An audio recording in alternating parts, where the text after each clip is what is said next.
కొందరు కడవరి దినాలలో విశ్వాస భ్రష్టులవుతారు. విశ్వాస భ్రష్టులు అంటే పదవీ భ్రష్టుడు. అంటే పదవిలో కొంతకాలం ఉండి పదవిలో కొనసాగి అధికారము చెలాయించి దానిని పోగొట్టుకున్నవాడు పదవీ భ్రష్టుడు. అలాగే విశ్వాస భ్రష్టుడు అంటే చాలా కాలం విశ్వాసములో జీవించి విశ్వాసములో ఆనందించి విశ్వాస జీవితములో ఉండే అధికారమును ఆనందమును మహిమను అనుభవించి తర్వాత తప్పిపోయిన వాళ్ళు, ఈ మహిమను అధికారాన్ని పోగొట్టుకున్న వాళ్ళు విశ్వాస భ్రష్టులు. కొందరు విశ్వాస భ్రష్టులగుదురని ఆత్మతేటగా చెప్పుచున్నారు. ఎందుకు అవుతారు? ఎవరైనా విశ్వాస భ్రష్టులు ఎందుకు అవుతారు అనేది అగోచరమైన విషయం. కొంచెం దీనిని మనము శల్య పరీక్ష చేద్దాం. ఈ విశ్వాస భ్రష్టులను గూర్చి హెబ్రీ పత్రిక 6వ అధ్యాయములో కూడా పౌలు భక్తుడు ప్రస్తావించాడు. హెబ్రీ పత్రిక 6వ అధ్యాయం 4, 5, 6 వచనాలు. ఒకసారి వెలిగింపబడి పరలోక సంబంధమైన వరమును రుచి చూచి పరిశుద్ధాత్మలో పాలివారై దేవుని దివ్యవాక్యమును రాబోవు యుగ సంబంధమైన శక్తుల ప్రభావమును అనుభవించిన తరువాత తప్పిపోయిన వారు తమ విషయంలో దేవుని కుమారుని మరలా సిలువ వేయచ్చు. తమ విషయంలో దేవుని కుమారుని మరలా సిలువ వేయచ్చు. బాహాటముగా ఆయనను అవమానపరుచుచున్నారు గనుక అట్టి వారిని మారు మనసు పొందునట్లు నూతన పరచుట అసాధ్యము. సరే, మారు మనసు పొందినట్లు నూతన పరచుట అసాధ్యమో సాధ్యమో అది వేరే విషయం. దాని విషయం ప్రక్కన పెట్టేద్దాం. వాట్ హ్యాపెన్స్ లేటర్, వారు తప్పిపోయిన తర్వాత వాళ్ళ పరిస్థితి అతిగతి ఏమిటనేది తర్వాత సంగతి చూద్దాం. కానీ ఇలా ఎందుకు చేస్తారు? ఎవరైనా ఒకసారి వెలిగించబడ్డారు, పరలోక సంబంధమైన వరాన్ని రుచి చూచారు,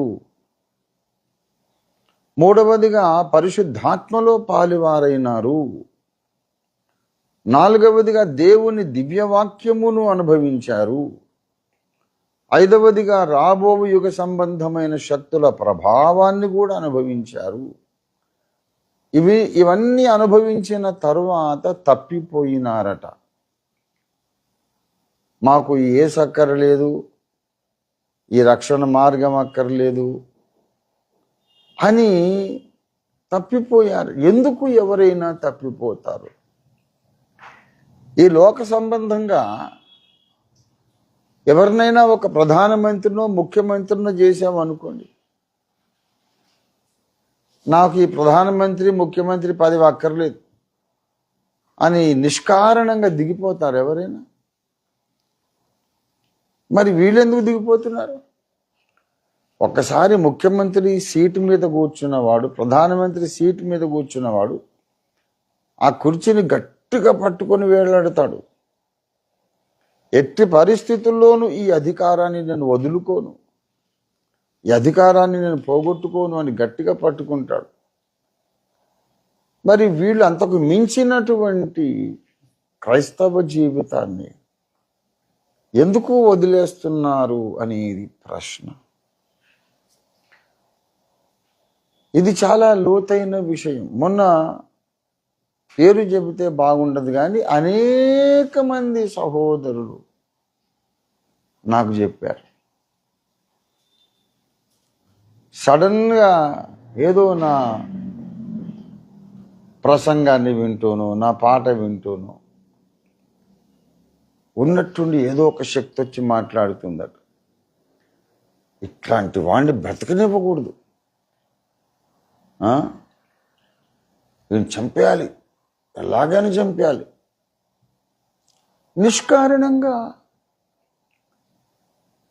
ఆశ్చర్యపోయారు. అరే, అన్నయ్య మీద నాకెందుకు ఈ ద్వేషం పుట్టింది, చంపేయాలి అనే ద్వేషం ఎందుకు వచ్చింది, ఆశ్చర్యంగా ఉంది అని వెంటనే నాకు ఫోన్ చేసి, అన్నయ్య ఏ రీజను లేదు, నిష్కారణంగా నిన్ను చంపేయాలనే తలంపు నాకెవరో పెట్టారు, అదృశ్య వ్యక్తి ఎవరో నాతో మాట్లాడుతున్నారు, మీరు ప్రార్థన చేయండి అని చెప్పి ప్రార్థన చేయించుకొని ఆ చీకటి ప్రభావం నుంచి విడుదల పొందారు. మన సంస్థలో అగ్రనాయకులు చాలామంది, అందరిది ఇదే కథ. ఏమీ కారణం ఉండదు, ఒక మెసేజ్ వింటుంటారు, ఆనందిస్తుంటారు, సడన్గా అవుట్ ఆఫ్ నోవేర్ ఎవరో ఒక అదృశ్య వ్యక్తి బలంగా మాట్లాడుతూ వీడిని చంపేయాలి, వీడిని అసలు బ్రతకనేకూడదు భూమి మీద, ఇట్లాంటి వాడు బ్రతకడానికి తగడు అని వినబడుతూ ఉంటుంది. మనస్సులో బాగా ద్వేషం పుట్టుకొస్తుంది. ఎందుకయ్యా ద్వేషం అంటే, ఏమో నాకు తెలియదు, ద్వేషం అయితే పుట్టింది. అయితే వాళ్ళు జ్ఞానవంతులు గనుక కారణము లేని ద్వేషం నిత్య చీకటిలో ఉంటుంది అని అన్నయ్య రాశాడుగా. ఇప్పుడు అన్నయ్య మీదనే నాకు కారణము లేని ద్వేషం ఏర్పడింది.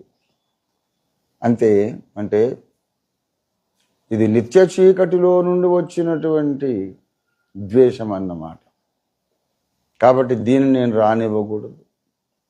మళ్ళీ ప్రార్థనే నాకు శరణ్యం అని ప్రార్థన చేయించుకొని డెలివరెన్స్ పొందిన తరువాత వారిని హయ్యర్ లెవెల్లో, ఇంకా ఉన్నతమైన అంతస్తులో దేవుడు వాడుకున్నాడు. కొంతమంది దానికి లోబడిపోయారు. అంతేగా వాడు అలాగే కొట్టుకుపోయాడు. ఒక అతను మనతో ఉండి సేవలు ఉండి అంతర్జాతీయంగా వాడబడతానని ఈ మధ్య వదిలేసి వెళ్ళిపోయాడు.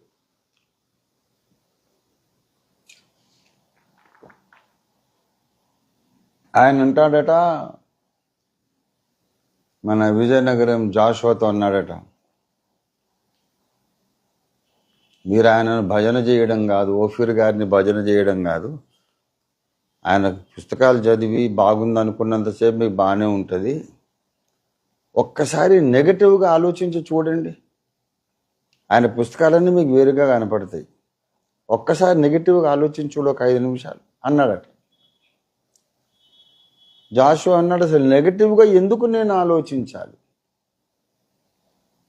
నాకు క్షేమాభివృద్ధికరంగా ఉన్న ఒక వ్యక్తిని గూర్చి, గ్రంథాలను గూర్చి నెగటివ్గా నేను ఎందుకు ఆలోచించాలి, నాకు అర్థమైపోయింది నాన్న, అతడిలో నిత్య చీకటి పనిచేస్తోందని నాకు జాషువా చెప్పాడు. ఎప్పుడైతే ఒక్కసారి నెగటివ్గా ఆలోచించి చూడు, ఎందుకు ఆలోచించాలి.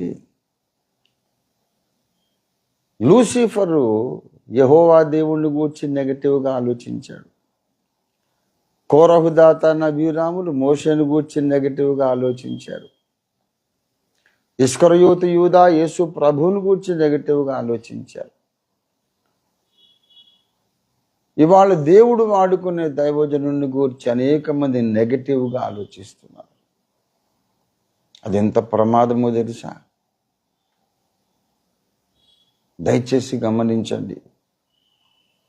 కొంతమంది విశ్వాస భ్రష్టులైపోతున్నారంటే దేవుని దివ్యవాక్యమును అనుభవించిన వారు, పరలోక సంబంధమైన వరమును రుచి చూచిన వారు, వెలిగించబడిన వారు, రాబోయే యుగ సంబంధ శక్తుల ప్రభావాన్ని అనుభవించిన వారు కూడా ఆ విశ్వాసము నుండి తొలగిపోతున్నారంటే వాళ్ళు నిత్య చీకటి విషయములో జాగ్రత్తగా ఉండడం లేదు.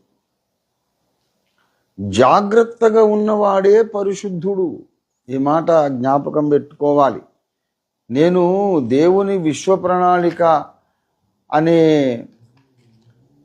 ఆ గ్రంథంలో నేను రాశాను, జాగరూకులగు పరిశుద్ధులు. ఎవరు వాళ్ళు? ముందు జాగరూకుడు అగు పరిశుద్ధుడు యెహోవా దేవుడు. మొదటి యోహాను పత్రిక 1వ అధ్యాయం 5వ వచనం ప్రకారం మన దేవుడు వెలుగై ఉన్నాడు